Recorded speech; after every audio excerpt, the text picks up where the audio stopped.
What's up? What's up? What's happening? People been shooting me a lot of questions on Twitter, and I'm trying to be, interactive and trying to get to your questions and answer your questions. And one particular question was asked of me by a sister by the name of Karen. Shout out to Karen. And she asked me about karma. And she seemed very sincere, so I wanted to, make a video about this. I answered her question on Twitter, actually. But I wanted to actually make a video on it because I believe the answer I gave her may not have been, enough because, on Twitter you only get like 140 words, to answer a question or to, make a statement or whatever you're doing. So not 140 words, actually 140 characters. So you have to be able to express yourself in 140 characters or less or whatnot. So to me, that wasn't really enough. You guys know I have a lot of things going on up here in my head, and I like to express things, so I just went on ahead and decided to make a video on this. But she asked me the question about karma. She asked me, does karma really exist? And I want to go ahead and answer her question here live on Twitter. She said that a lot of spiritual teachers out there are teaching that there is no karma. There is no purpose in life. There is no, we're just here. There is no purpose. And that's not necessarily false, but it's all based on perspective. So I'm going to give you like my views and my perspective on it. First thing you want to understand is that karma has nothing to do with punishment.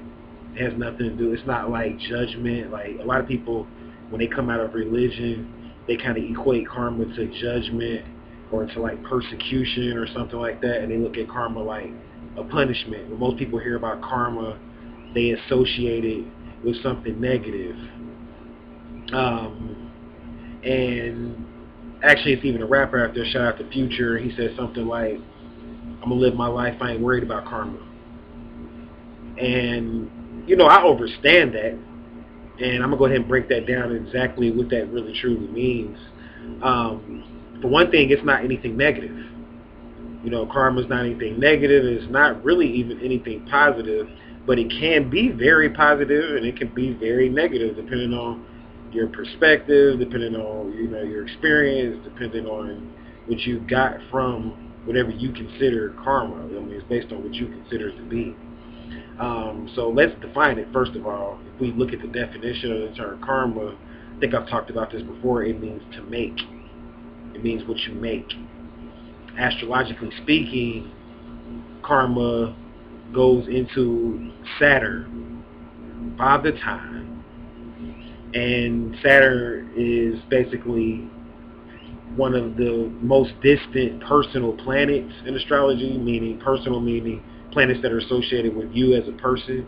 There are planets in astrology that are associated with groups, which are Uranus, Neptune, and Pluto. Those planets are associated with groups or asteroids, if you want to call them that too. Well, Pluto being an asteroid because they demoted it to an asteroid or whatever, but I still consider it a planet.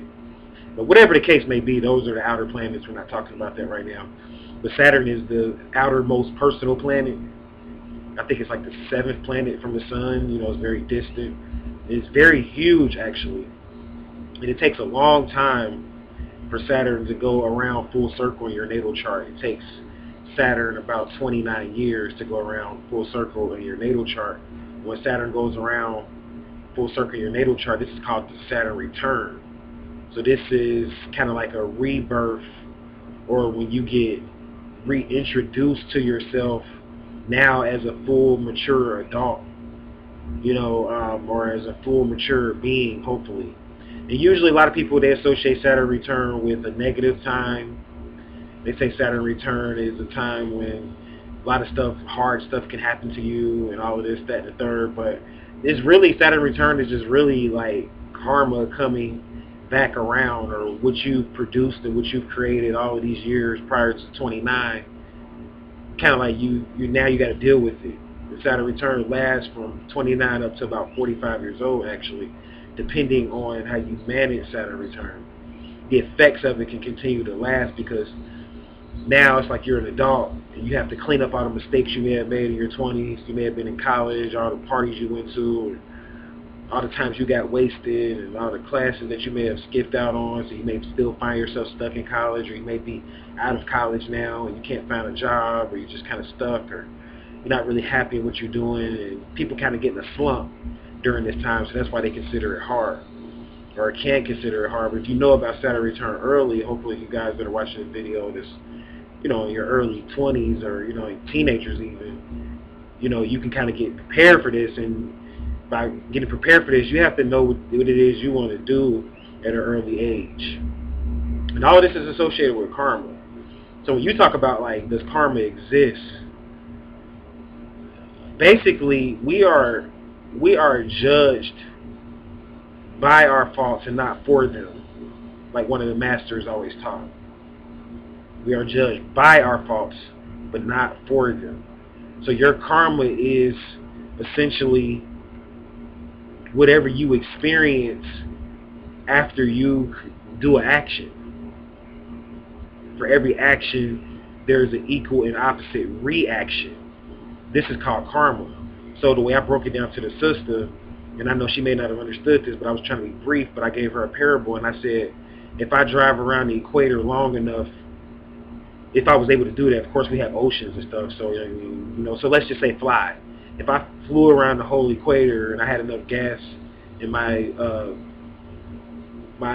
airplane or craft or whatever I'm using, and I flew around the equator long enough, I would end up where I started, right?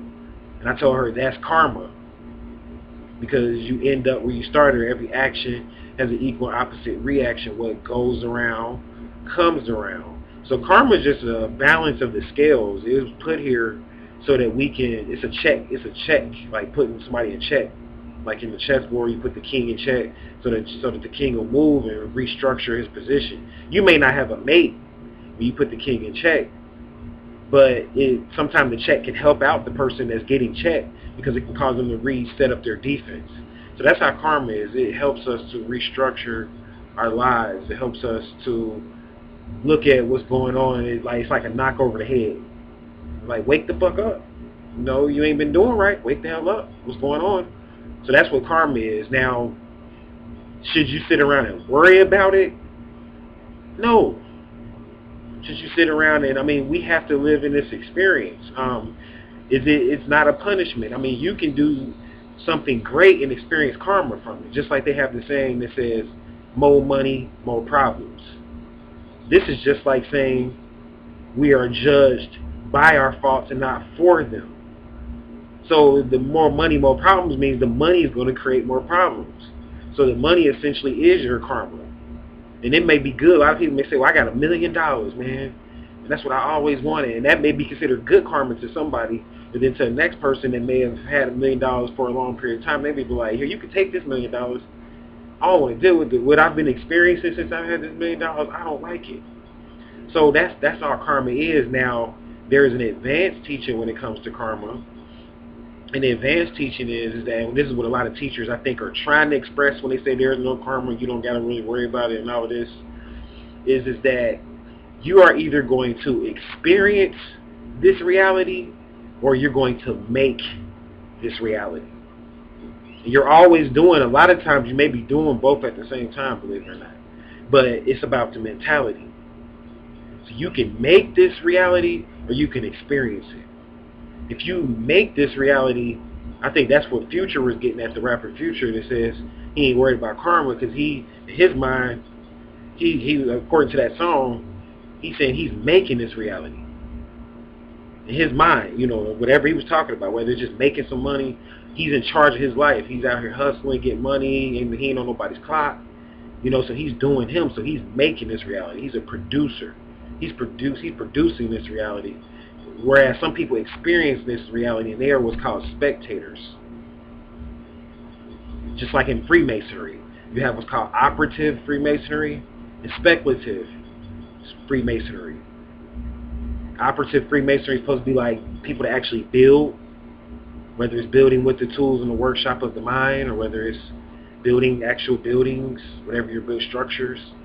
And then you have speculative Freemasonry. These are people that sit back and analyze and go into the theories of building, and they know a little bit about it, but they're watching the builder essentially. They're not actually in it. So that's the same thing when it comes to karma. So you have to really, at the end of the day, most people are experiencing reality. So that's why you worry about karma, and that's why karma comes on you, because you are in an experience situation. You're just experimenting with things. You don't have your mind made up about stuff. Most people don't. They say they do, but you don't have your mind made up. Because if you had your mind made up, then you would be producing or creating reality, and in that, there really is no karma. Because whatever happens to you, you're just creating. So you're like, I created it, so how can it be karma?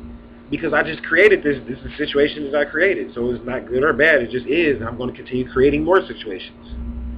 And you're in the driver's seat. And it's mental, though. It's all mental. And you can say, well, yeah, that's what I'm doing. I'm going to go out here and create my reality. I'm going to go out here and rob this bank. See what I'm saying? Ain't no karma. I can go out here and just do what I'm going to do and go rob this bank. And then you go get locked up. And then now it's karma all of a sudden. I did wrong. And, now all of a sudden you're the victim. That wasn't right. They gave me 15 years robbing this bank, and I didn't know, the laws like that, and maybe if I had knew the laws like that, I wouldn't have got 15 years, blah, blah, blah, blah, blah. You were the whole time experiencing reality. You just want to experience robbing a bank. You weren't making reality. And I'm not telling people to go out here and rob a bank. That's not what I'm saying to do, but I have to bring the balance to that, because somebody could easily watch this video and be like, oh, ain't no karma. Ram Hotep said ain't no karma. So now I can just go out here and go rob a bank or go out here and do this or do that, and I ain't got to worry about nothing, and then you get caught up. Because remember, you're judged by your faults, not for them. So the very act in and of itself is going to be karma. You may not get caught. You may keep the money. And you got to deal with the fact that you got to hide out, you want to run, nobody really caught you. That's your karma. You're being judged by it. But at the end of the day, there's nobody looking back, judging you. I mean, we got to go and see my eye at the end of the day in the halls of my eye. When we change forms, or when I say change forms, when we die, we have to go see my eye. And, she's supposed to weigh not really your sins, but she's supposed to weigh your cares for the world against a feather. See, most people associate sins with cares for the world. Sin is just really how much you care about the world. Meaning that you care about the world so much, you can't wait to go get that next piece of pussy. You know what I'm saying? You just can't wait. You can't wait to go get that next drink. Because those are the cares of the world. You can't wait to the point you don't have any control. And you can bring that stuff with you into the afterlife. And if that's heavier than a feather, or heavier than basically the soul plane, then you'll have to go back into the cycles of reincarnation. And they set it up like that for a reason, because remember, you're going to get knocked over the head. That's karma. Coming back to reincarnate. That's karma. So basically, make a long story short, I'll talk about this a little bit more, because I'm going to make a double header, and this video will lead into the next one. But when I talk about the archons, but make a long story short, if you're not really teaching your students how to walk the gates, and you teach them it ain't no karma, but you never taught them how to walk the gates, then you giving them kind of like a half teaching, a false teaching. You, in a way, they're going to hold you accountable for that. They're going to hold you accountable for that.